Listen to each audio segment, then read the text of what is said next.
Hello friends, ഇന്ന് ഞങ്ങൾക്ക് തോരത്തിന് പപ്പായയാണ്. പപ്പായ തോരൻ വയ്ക്കുകയാണ്. ചില നാട്ടിലൊക്കെ ചില ആൾക്കാർ കപ്പളങ്ങിയതും വേറെ പേരൊക്കെ പറയും. പക്ഷെ നമ്മൾ നേരത്തെ പപ്പയ്ക്ക ഇങ്ങനെയൊക്കെ തന്നെയാണ് പറയുന്നത്. ഇന്ന് ഞാൻ പപ്പായ തോരനാണ് വയ്ക്കുന്നത്. പപ്പായയുടെ കൂടത്തിൽ കുറച്ച് സവാളയും കൂടെ അരിഞ്ഞ് അതിൽ വെച്ചു. ഇനി അരയ്ക്കാൻ പോകണം. അതിന് തേങ്ങ, മുളക് പൊടി, മഞ്ഞൾപ്പൊടി, ജീരകം, വെളുത്തുള്ളി, കരിവേപ്പില ഇതെല്ലാം കൂടെ അരച്ചുകൊണ്ട് വരാം. തോരത്തിന് കടുക് വറുത്ത് ഉള്ളിയും കടുകും പിന്നെ ഞങ്ങൾ ശകലം ഉഴുന്ന് പരിപ്പും കൂടി ചേർക്കും. ഉഴുന്ന് പരിപ്പും കൂടെ ഇട്ടിട്ട് കരിവേപ്പില, പപ്പായയും സവാളയും വറുത്തും കുറച്ച് ഇളക്കിയിട്ട് ഉപ്പിട്ടിട്ട് കുറച്ച് കുരുപ്പൊടിയാകുമ്പോൾ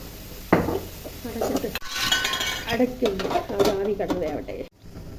അടപ്പ് തുറന്നിട്ട് നമുക്ക് അരപ്പൊന്നിടാം.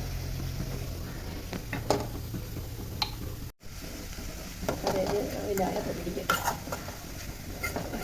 കുറച്ച് കഴിഞ്ഞിട്ട് ഇളക്കിയത് ചിലപ്പോൾ പിടിക്കട്ടെ. ഇളക്കാതെ ഇളക്കാം. നമ്മുടെ തോരൻ റെഡിയായിരിക്കും.